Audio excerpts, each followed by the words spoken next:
ہماری آج کی گفتگو معلومات کے اعتبار سے ہوگی، وہ معلومات جو محمد الرسول اللہ صلی اللہ علیہ وآلہ وسلم نے اپنی امت کو دجال کے بارے میں بیان فرمائی۔ اللہ کے نبی صلی اللہ علیہ وآلہ وسلم نے صحابہ اکرام کو مخاطب کرتے ہوئے یہ بات بیان فرمائی تھی کہ کوئی نبی ایسے نہیں آئے دنیا میں جنہوں نے اپنی امت کو دجال سے اور فتنہ دجال جو ہے جو وہ پھیلائے گا اس سے نہ ڈرایا ہو۔ اسی لیے ہمیں بھی دعا میں یہ بات سکھائی گئی ہے، اور وہ دعا جو آپ تشہد میں درود ابراہیمی کے بعد اکثر پڑھتے ہیں، اس دعا میں بھی ہم دجالی فتنے سے اللہ رب العزت کی پناہ مانگتے ہیں۔ اللہ تعالی ہم سب کو اس فتنے سے محفوظ فرمائے۔ دجال ایک انسان ہوگا جو کہ ایک آنکھ سے کانا ہوگا، اس کے ماتھے کے اوپر ایمان والے پڑھ سکیں گے کاف فا اور را۔ یہ کافر کا لفظ ایمان والوں کو صرف نظر آئے گا جو اس کو پڑھ سکیں گے۔ مکہ اور مدینہ کے اندر دجال داخل نہیں ہو سکے گا۔ وہ جو اس پر ایمان لاتے جائیں گے ان کے لیے خوشحالی ہوتی چلی جائے گی، جو اس کا انکار کرتے چلے جائیں گے ان کی زمینیں بنجر ہوتی چلی جائیں گی۔ کنٹرول اس کے ہاتھ میں اس قدر تیز ہوگا کہ وہ جس طرح چاہے گا بارش برسانا چاہے گا وہاں بارش برسا سکے گا، حتیٰ کہ وہ اپنی جنت بھی بنائے گا اپنی جہنم بھی بنائے گا۔ یہ اختصار سے میں کچھ باتیں ذکر کر رہا ہوں۔ اگر ہم ترقی کرتی ہوئی جدید سائنس کو دیکھیں تو یہ بات اب ہمارے لیے سمجھنا کچھ مشکل نہیں ہے کہ دجال کس طریقے سے دنیا کے اوپر اپنا تسلط اور اپنا کنٹرول جو ہے وہ قائم کرے گا۔ جو گلوبل سسٹم دنیا کے اندر ہو رہا ہے اس کے ذریعہ سے، اس کا ذکر کرنے سے پہلے میں ایک اور روایت اور ایک اور بچے کا ذکر کر کے بہت سے لوگوں کی ایک بڑے ہی اہم مسئلے پر انشاءاللہ اصلاح کرنا چاہتا ہوں۔ اس بات سے جو اب ہم بیان کرنے جا رہے ہیں ہمیں یہ پتہ چل جائے گا کہ دجال تو دجال ہے، وہ اکبر جو بڑا دجال ہے جسے ہم کانا دجال کہتے ہیں وہ تو ایک ہے ہی، اس سے پہلے بھی یہ ممکن ہے کہ شیطان انسانوں کے اندر ان کے اندر حلول کر کے یا ان کے ساتھ کچھ بازگشت کر کے کسی اور انسان کے ساتھ تعاون کر کے بھی لوگوں کو گمراہ کر سکے۔ وہ کس طرح؟ رسول اللہ صلی اللہ علیہ وآلہ وسلم کے دور میں ہی ایک چھوٹا سا بچہ تھا ابن سیاد نام کا۔ اس بچے کے کچھ باتیں اس طرح کی تھیں،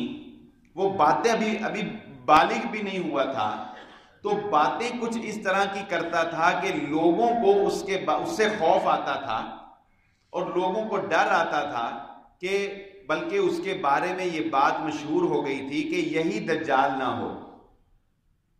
پھر اللہ کے نبی صلی اللہ علیہ وآلہ وسلم کو جب پتہ چلا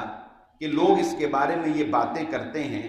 تو آپ صلی اللہ علیہ وآلہ وسلم ایک دفعہ وہ بچوں کے درمیان کھیل رہا تھا، ابھی 13-14 سال کی عمر کا ہوگا،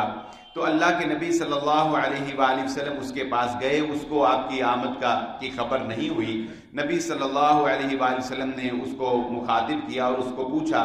کیا تم گواہی دیتے ہو کہ میں محمد صلی اللہ علیہ وسلم اللہ کے رسول ہیں؟ تو اس نے کہا کہ میں گواہی دیتا ہوں کہ آپ امیوں کے رسول ہیں۔ ساتھ ہی اس نے یہ سوال کر دیا کہ کیا آپ بھی یہ گواہی دیتے ہیں کہ میں اللہ کا رسول ہوں؟ لیکن چونکہ ابھی وہ بالغ بھی نہیں تھا اور ایک بچگانہ سی اس کی زندگی تھی، اللہ کے نبی صلی اللہ علیہ وآلہ وسلم نے اس کی اس بات کو صرف نظر کر دیا۔ پھر اللہ کے نبی صلی اللہ علیہ وآلہ وسلم نے اس کو کہا کہ میں نے اپنے ذہن میں ایک لفظ جو ہے وہ سوچا ہے، میں نے اپنے ذہن میں ایک لفظ سوچا ہے، تم اس کے بارے میں بتا سکتے ہو کہ وہ کیا ہے؟ تو اس نے کہا کہ میں بتا سکتا ہوں، اور اس نے کہا کہ آپ نے اپنے ذہن میں دکھ کا لفظ جو ہے وہ سوچا ہے۔ تو اللہ کے نبی صلی اللہ علیہ وآلہ وسلم فرمانے لگے کہ تیری ہلاکت ہو، اس سے آگے تیری رسائی نہیں ہے۔ اور اللہ کے نبی صلی اللہ علیہ وآلہ وسلم نے بعد میں صحابہ اکرام کو بتایا کہ آپ نے اپنے ذہن میں جو لفظ سوچا تھا وہ سورۃ الدخان سے تھا۔ دخان، اللہ کے نبی صلی اللہ علیہ وسلم نے دخان کا لفظ جو ہے وہ اپنے ذہن میں سوچا تھا، اور دکھ تک وہ پہنچ گیا، یعنی جو بھی اس کے معاونین تھے جنات، ان کے ذریعے سے وہ اس حد تک جو ہے اس نے رسائی حاصل کی، لیکن اس سے آگے وہ نہیں پہنچ سکا۔ پھر اللہ کے نبی صلی اللہ علیہ وآلہ وسلم نے اس کی حالت پر مزید مطلع ہونے کے لیے کہ جانا جائے کہ یہ کیا ہے، اللہ کے نبی صلی اللہ علیہ وآلہ وسلم نے ایک دفعہ اس کو باغ میں لیٹے ہوئے پایا، چادر لے کر وہ لیٹا ہوا تھا، اور وہ کچھ ایسا کلام کر رہا تھا کہ اس کا کلام سمجھنے والا نہیں تھا۔ اللہ کے نبی صلی اللہ علیہ وآلہ وسلم چپکے سے اس کے یعنی چھپ کر اس کے قریب جا رہے تھے کہ اس کی والدہ نے جو ہے ماں نے دیکھ لیا، اور انہوں نے آواز دی کہ نبی صلی اللہ علیہ وسلم آ رہے ہیں، محمد صلی اللہ علیہ وسلم آ رہے، تو فوراً اس نے چادر اتاری اور اٹھ کر بیٹھ گیا۔ تو اللہ کے نبی صلی اللہ علیہ وسلم نے اس کی ماں کو کہا کہ اگر تو نہ بتاتی، کچھ دیر خاموش رہتی، تو ہمیں اس کی حقیقت کے بارے میں علم ہو جاتا کہ یہ کس سے باتیں کرتا ہے اور کیا باتیں کرتا ہے۔ اچھا، اس سارے واقعے سے اگلی ایک اور روایت بھی سن لیجئے، وہ بھی ذرا دلچسپ بھی ہے۔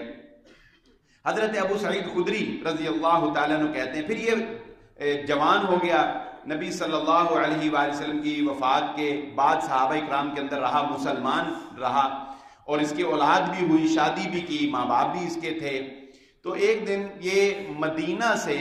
حج کرنے کے لیے مکہ جا رہا تھا، تو ابو سعید خدری رضی اللہ تعالیٰ عنہ جو ہیں وہ کہتے ہیں کہ ایک مقام ایسا آیا کہ ہم نے پڑاؤ ڈالا، تو میں اور ابن سیاد جو ہیں یہ اکیلے رہ گئے۔ تو میں ایک درخت کے نیچے بیٹھا ہوا تھا، تو اس نے لا کر اپنا جو بھی ساز و سامان تھا وہ میرے ساتھ رکھ دیا، اور مجھے کہا کہ میں آپ کے ساتھ بیٹھ جاؤں۔ تو کہتے ہیں کہ مجھے اس سے تھوڑا ڈر بھی لگتا تھا، تو پھر یہ میرے لیے دودھ لے کر آیا، تو اس نے مجھے دودھ پیش کیا، لیکن کہتے ہیں کہ مجھے اس سے خوف آتا تھا، میں نے اس کے ڈر کی وجہ سے جو ہے میں نے اس کے دودھ کا پیالہ بھی جو ہے وہ نہیں پیا۔ پھر وہ کہتے ہیں کہ میرے پاس یہ بیٹھ کر مجھے اپنی صفائی پیش کرنے لگا، یعنی اس کو اس بات پر افسوس بھی تھا کہ لوگ اس کو دجال سمجھتے ہیں۔ وہ کہتے ہیں کہ پھر وہ مجھے کہنے لگا کہ ابو سعید دیکھو، لوگ میرے بارے میں یہ کہتے ہیں کہ میں دجال ہوں، جبکہ دجال کے بارے میں اللہ کے نبی صلی اللہ علیہ وسلم نے جو علامات بتائی ہیں وہ مجھ میں نہیں پائی جاتی۔ نمبر 1 اس نے کہا کہ وہ کافر ہوگا جبکہ میں مسلمان ہوں۔ نمبر 2 اس نے کہا کہ اس کے اولاد نہیں ہوگی جبکہ میری اولاد ہے، میں اپنا بیٹا پیچھے مدینے چھوڑ کے آیا ہوں۔ پھر اس نے کہا کہ دیکھو، دجال کے بارے میں اللہ کے نبی صلی اللہ علیہ وسلم نے فرمایا کہ وہ مکہ اور مدینہ میں داخل نہیں ہو سکے گا، جبکہ میں مدینہ میں رہتا ہوں، مدینے سے مکے کی طرف میں جا رہا ہوں۔ تو حضرت ابو سعید خدری رضی اللہ تعالیٰ عنہ فرماتے ہیں کہ مجھے واقعی اس پہ ترس آنے لگ گیا کہ واقعی یہ باتیں تو سچ ہیں، یہ تو بیچارہ بڑا مظلوم ہے کہ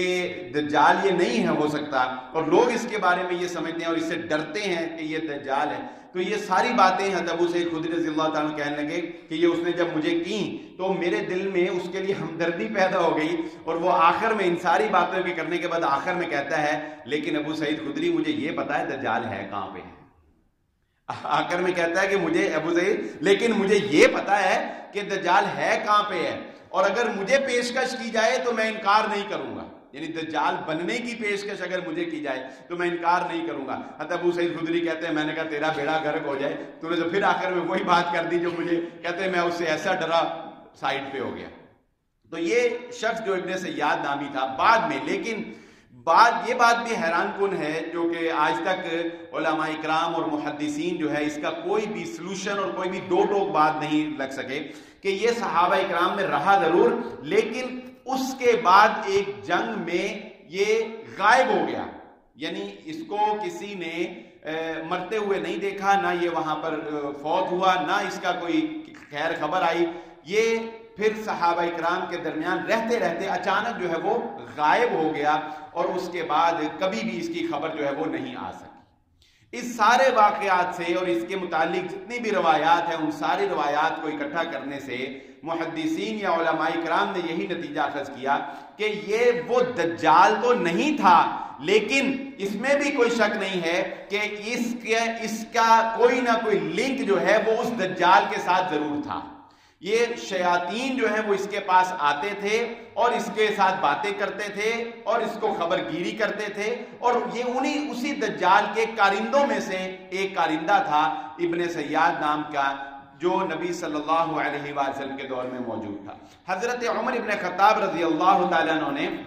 اللہ کے نبی صلی اللہ علیہ وآلہ وسلم سے اجازت بھی مانگی تھی کہ اللہ کے نبی صلی اللہ علیہ وسلم آپ مجھے اجازت دیں کہ میں اس کا سر قلم کر دوں. تو اللہ کے نبی صلی اللہ علیہ وسلم نے اجازت نہیں دی تھی. آپ نے فرمایا تھا کہ اگر یہ دجال ہے تو اس کو مار نہیں سکتا، اور اگر یہ دجال نہیں ہے تو یہ ایک ناحق خون جو ہے وہ بہانے کی ہمیں اجازت نہیں ہے. آگے چلیے، اس سے بھی ایک حیران کن بات جو اللہ کے نبی صلی اللہ علیہ وآلہ وسلم کی زبان اطہر سے نکلے ہوئے جملوں کی تصدیق کرنے والی. ایک دن اللہ کے نبی صلی اللہ علیہ وآلہ وسلم نماز کے بعد سلام پھیرنے کے فوراً بعد منبر پر تشریف لاتے ہیں اور صحابہ اکرام کو مخاطب کر کے کہتے ہیں کہ جس نماز میں خواتین بھی پیچھے بیٹھی ہوئی ہیں، اللہ کے نبی صلی اللہ علیہ وآلہ وسلم صحابہ کو مخاطب کر کے کہتے ہیں کہ آج تم میری بات سن کے جانا، کوئی بندہ یہاں سے اٹھ کر نہ جائے. تو تمام صحابہ اکرام بیٹھ جاتے ہیں اور اللہ کے نبی صلی اللہ علیہ وسلم بہت خاص الخاص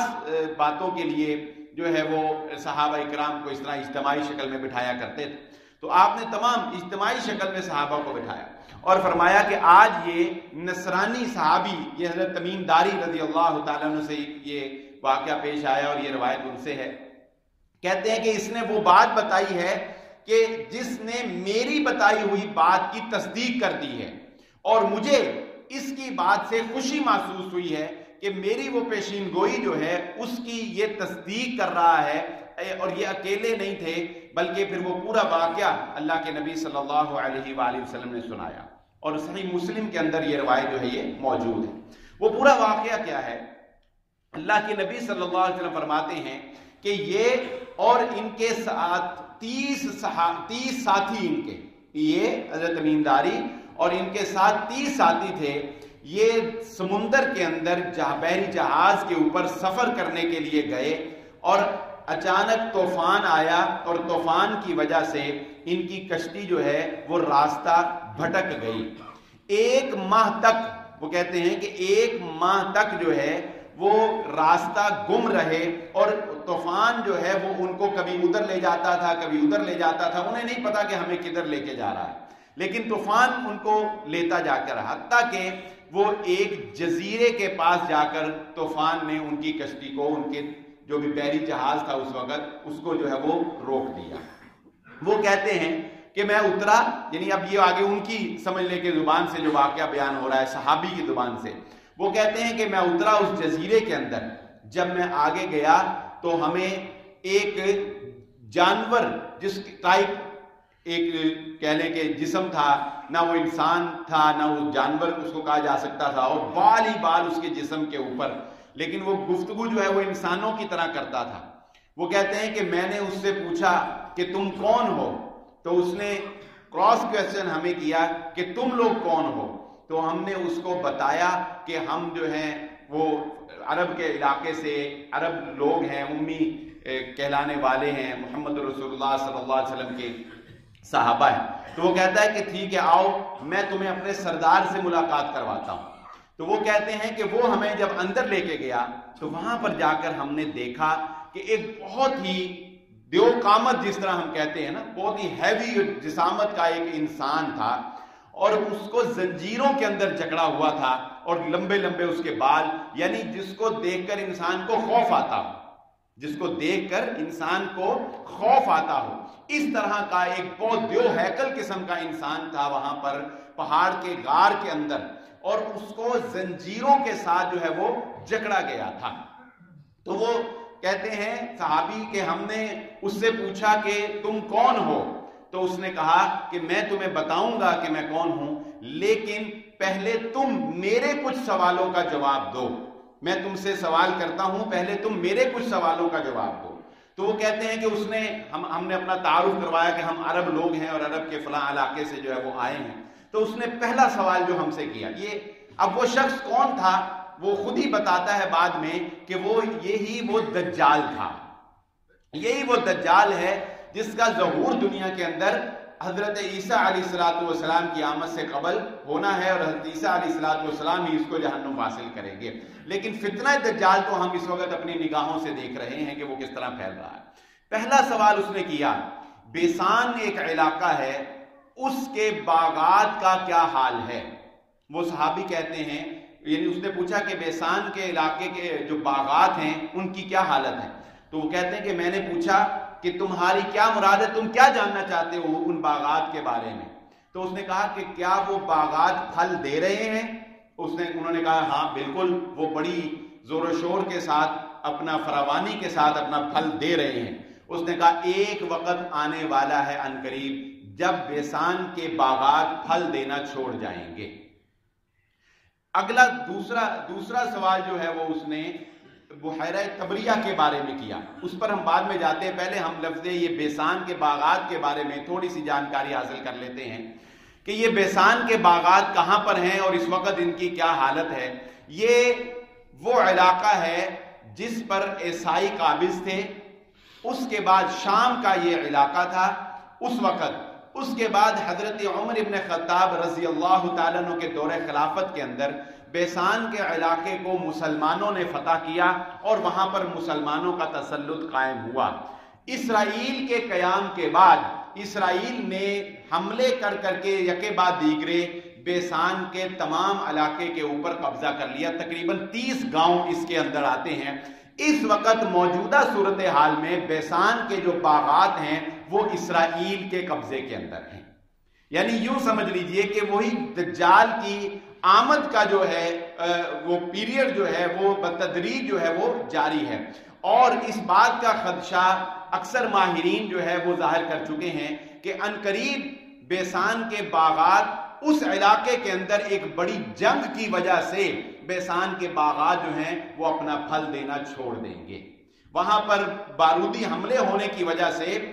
اور بہت زیادہ جنگیں ہونے کی وجہ سے جو عربوں کی اور اسرائیل کی اور فلسطین کی عوامی ہو رہی ہیں، بیسان کے باغات کا پھل کم ہوتا جا رہا ہے، اور ایک وقت وہ آئے گا جب ایک بڑی جنگ ہوگی تو بیسان کے باغات اپنا پھل دینا ختم کر دیں گے۔ دوسرا سوال بحیرہ طبریہ کے بارے میں، یعنی یہ ایک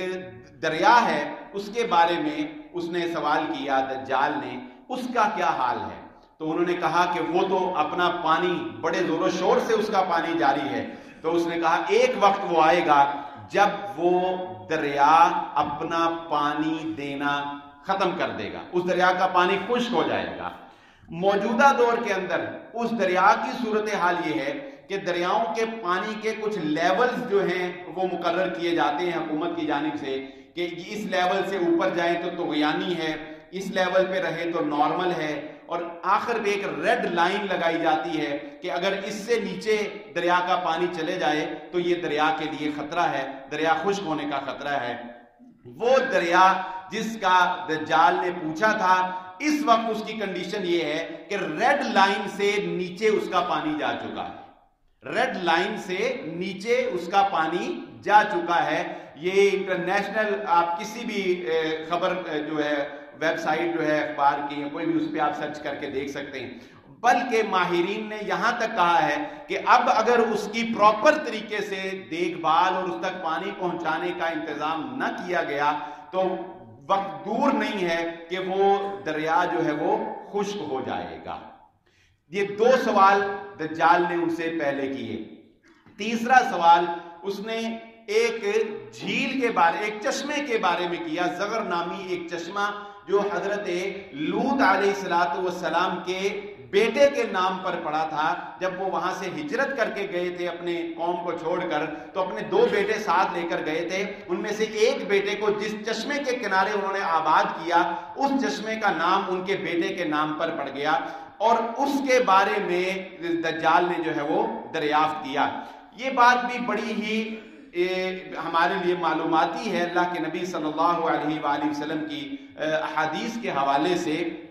کہ وہ چشمہ جو ہے اور یہ جو دریا ہے، یا بلکہ یہ پورا علاقہ جو ہے، اس کو سیراب کرنے کے لیے جو پانی آتا ہے وہ گولان کی پہاڑیوں سے پانی رستا ہے۔ اور یہ بات ہم سب لوگ جانتے ہیں کہ گولان کی پہاڑیوں کے اوپر کس طرح جلدی اور تیزی کے ساتھ اسرائیل جو ہے وہ قابض ہو رہا ہے، گو کہ اس وقت وہ فل طور پر مکمل طور پر ان کے اوپر قابض نہیں ہے۔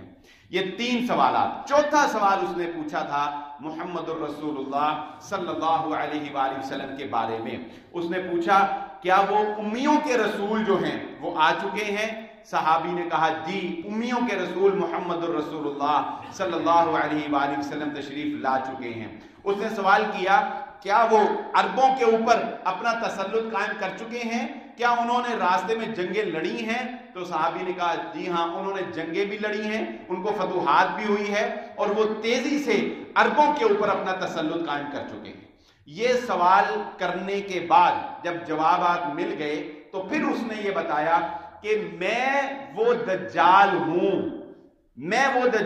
ہوں کہ عنقریب مجھے آزاد کر دیا جائے گا، مجھے نکلنے کا حکم جو ہے وہ جاری کر دیا جائے گا، اور اس وقت جو ہے وہ اس نے بتایا کہ میں اس وقت جو ہے وہ نکلوں گا اور پوری دنیا کے اوپر جو ہے وہ میں اپنا تسلط جو ہے وہ قائم کروں گا۔ اور اس نے اس میں یہ بات بھی بتائی کہ مکہ اور مدینہ میں داخل نہیں ہو سکوں گا، پوری دنیا کا میں چکر لگاؤں گا، پوری دنیا پر تسلط قائم کر لوں گا، لیکن مکہ اور مدینہ کے اوپر میرا کنٹرول نہیں ہوگا۔ یہ پورا واقعہ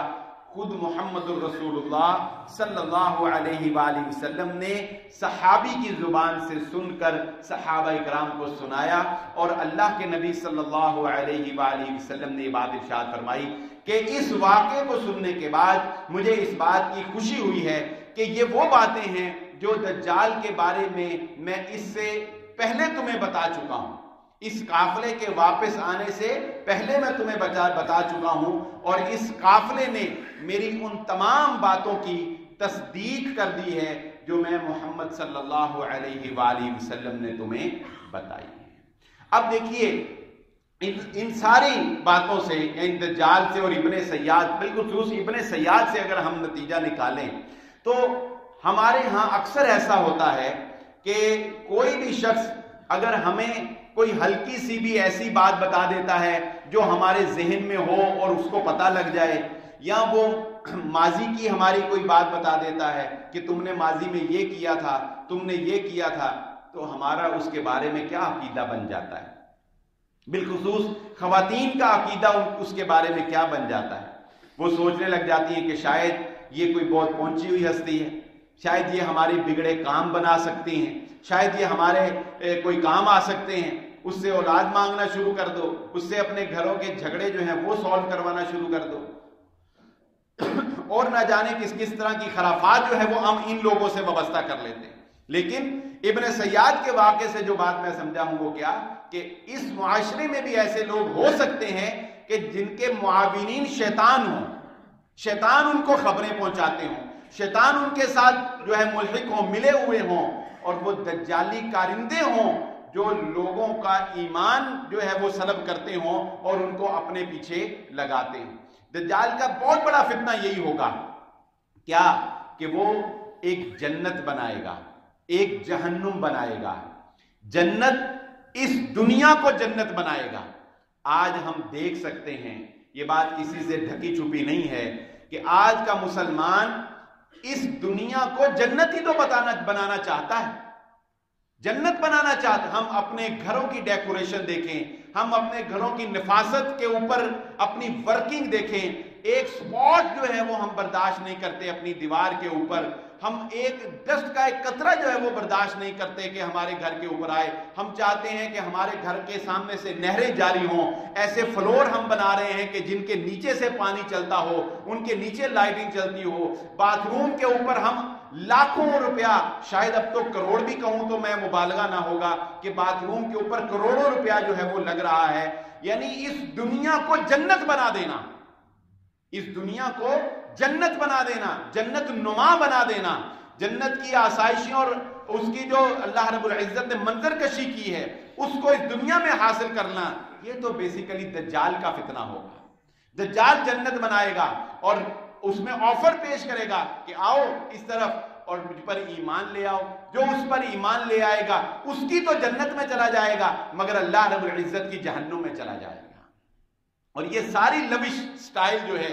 آپ یہ دیکھ لیں، یہ یہودیوں کا یہ خاصہ ہے کہ انہوں نے دنیا کو اس طرف لگایا ہے کہ اپنا لائف سٹائل ان کا سادہ رہے، لیکن دنیا کا لائف سٹائل جو ہے وہ انہوں نے جنت نما بنا دیا ہے۔ مسلمان جو ہیں وہ جنت نما زندگی گزارنا چاہتے ہیں، یہ بکریوں کے چرواہے اونچی اونچی عمارتیں بنانے پر فخر کر رہے ہیں، اور دوسری طرف دجال کیا کام کرے گا کہ وہ جہنم بنائے گا۔ کن کے لیے بنائے گا؟ ایمان والوں کے لیے۔ جو دجالی فتنے کو قبول نہیں کریں گے دنیا ان کے لیے جہنم بن جائے گی۔ اور آج ہم دیکھ رہے ہیں کہ ہم تیزی سے اس طرف جا رہے ہیں کہ ایمان والوں کے لیے خطرات، داڑھی والوں کے لیے خطرات، نمازیوں کے لیے خطرات، علماء کے لیے زندگی کو مشکل بنا دینا، دین والوں کے لیے زندگی کو مشکل بنا دینا، یہ وہ دجال کے پیرامیٹر ہیں جن کے اوپر دنیا ہمیں لے کر چل رہی ہے کہ اس دنیا کو ان لوگوں کے لیے جو دیندار ہیں، جو دین سے وابستہ ہیں، جہنم بنا دو، اور ان لوگوں کے لیے جو دجالی فتنے کو قبول کرتے ہیں جنت بنا دو۔ لیکن یہ بات خوش آئن ہے ہمارے لیے کہ جو دجال کی جہنم میں جائے گا وہ اللہ رب العزت کی جنت کا حقدار ٹھہرے گا، وہ اللہ رب العزت کی جنت کا حقدار ٹھہرے گا۔ اور ایمانی قوت ہی دجالی فتنے سے بچا سکتی ہے، یاد رکھ لیجئے یہ بات۔ ایمانی قوت، علم ہی دجالی فتنے سے بچا سکتا ہے۔ اس کی ایک بہت بڑی دلیل یہ حدیث میں آپ کے سامنے پیش کر دیتا ہوں کہ دجال جس وقت اپنے علاقوں کو فتح کرتے ہوئے، یہ کوئی چھوٹی بات نہیں ہوتی کہ وہ جہاں پر جائے گا کسی کو کہے گا مجھ پر ایمان لاؤ، وہ ایمان نہیں لائے گا تو اس کے چلتے چلتے اس کی زمین بنجر ہوتی چلی جائے، گزرتا جائے گا زمین بنجر ہوتی چلی جائے گی۔ جو اس پر ایمان لے آئے گا گزرتا جائے گا زمین ہریالی بڑھتی جائے گی۔ تو یہ کوئی چھوٹی بات نہیں کہ انسان کا سب کچھ جو ہے وہ لٹ جائے، اس کے باوجود اس کا ایمان باقی رہے۔ تو اللہ کے نبی صلی اللہ علیہ وآلہ وسلم نے فرمایا اس حدیث میں کہ اس حدیث سے ہمیں اس بات کا اندازہ ہوگا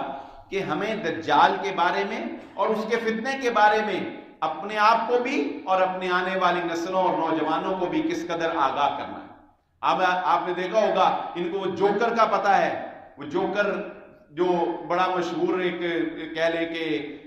ایک سائن ہے، ایک سمبل ہے، جو آپ نے آج کل فیس بک کے اوپر گاڑیوں کے پیچھے جو ہے وہ دیکھا ہوگا، جوکر بنا کر اس کی ایک وہ جو بھی اس کی ایک تھیوری تھی اس کو وہ ڈیفائن کر دی۔ اس طرح کے آرٹیکلز کے بارے میں ہمارے نوجوانوں کو پتا ہے، ان فتنوں کے بارے میں نہیں پتا جو محمد رسول اللہ صلی اللہ علیہ وسلم نے بیان کرتا ہے۔ فرمایا کہ وہ دجال جب مدینے کے باہر پہنچے گا، وہاں فرشتوں کا پیرا ہوگا، مدینے میں وہ داخل نہیں ہو سکے گا۔ ایک مومن آدمی اسے مدینے کے باہر ملے گا، دجال اس کو پیشکش کرے گا کہ تم میرے اوپر ایمان لے آؤ، میرے اوپر ایمان لے آؤ۔ وہ دجال پر ایمان لانے سے انکار کر دے گا۔ اب آپ ذرا اندازہ کیجئے گا شعبدہ بازی کا کہ ہم جس ماحول میں رہ رہے ہیں پاکستان میں، ہمیں کس طرح سے، ہمیں تو کوئی یہ رومال غائب کر کے دکھا دینا تو ہم کہتے ہیں لو جی بس یہ دے سجدے پہ لو۔ ایسے ہوتا ہے کہ نہیں ہوتا؟ یہ سارے شعبدہ باز اسی طرح کرتے ہیں نا۔ میں نے آپ کو ایک دفعہ لمبی بات بھی سنائی تھی اپنے ساتھ جو شعبدہ بازی ہوئی تھی۔ دجال بھی یہ کرے گا،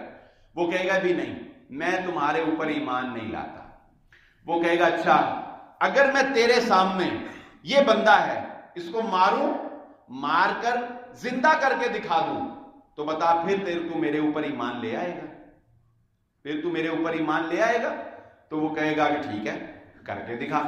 تو دجال اس کو یہ بھی کر کے دکھا دے گا۔ وہ ایک نظر کا دھوکہ ہوگا، وہ جنات کا تعاون ہوگا، وہ ابلیس شیطان کی مکاری ہوگی، جو کچھ بھی ہوگا، لیکن وہ نظر سے اس کو یہ کر کے دکھا دے گا۔ تو جانتے ہیں اس مومن آدمی کا جواب کیا ہوگا؟ وہ کہے گا پہلے تو مجھے شک ہو سکتا تھا، اب مجھے یقین ہو گیا کہ تو ہی دجال ہے۔ پہلے تو مجھے شک ہو سکتا تھا، اب مجھے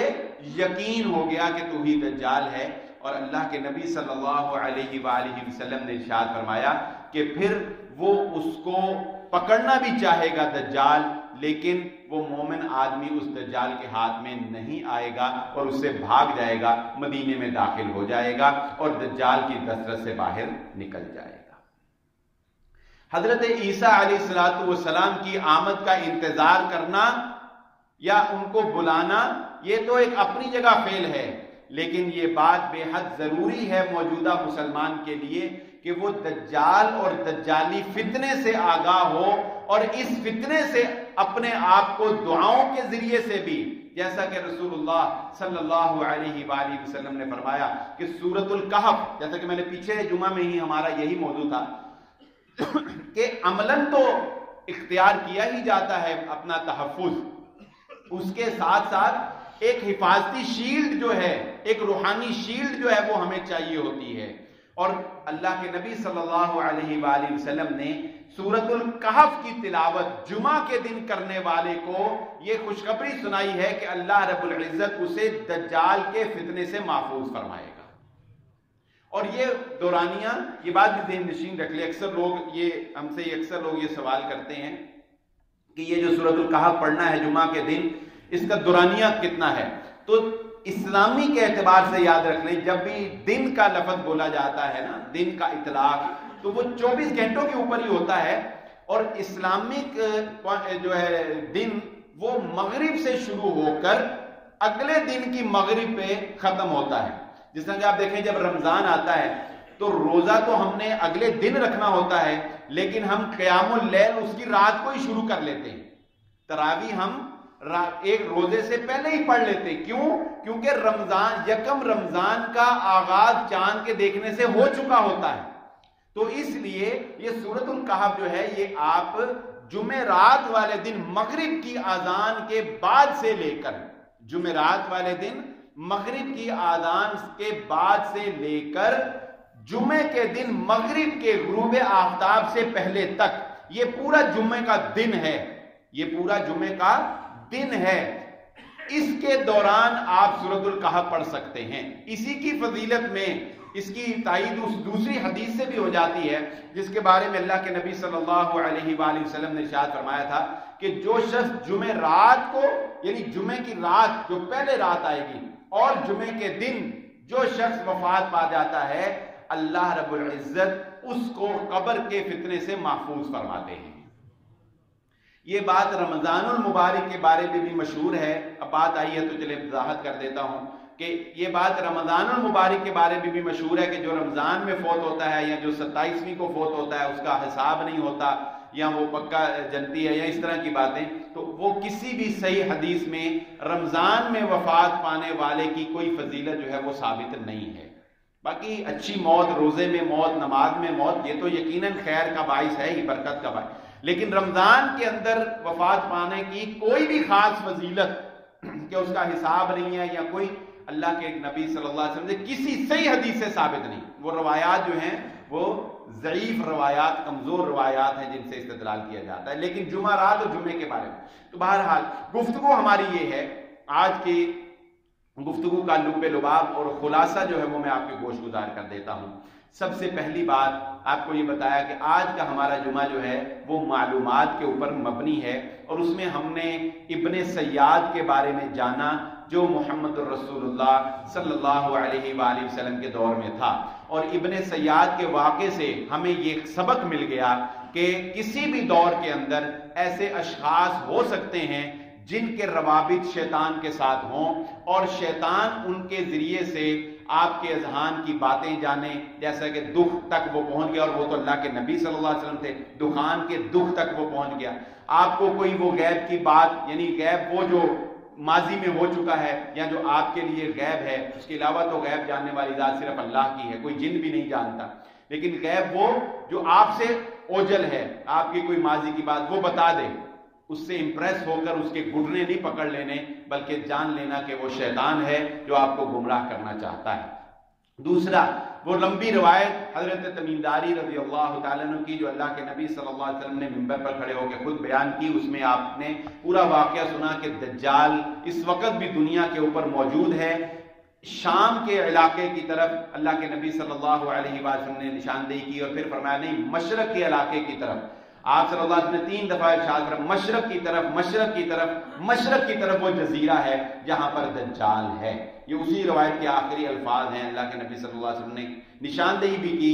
مشرق کی طرف ہے۔ لیکن انسان کتنی بھی ترقی کر جائے، جس کو اللہ رب العزت ظاہر نہ کرنا چاہے، انسان کبھی بھی اس گہرائی تک نہیں پہنچ سکتا۔ اور یہ بات انسان مانتا ہے کہ انسان جو جانتا ہے وہ بہت کم ہے اور جو وہ نہیں جانتا وہ بہت زیادہ ہے۔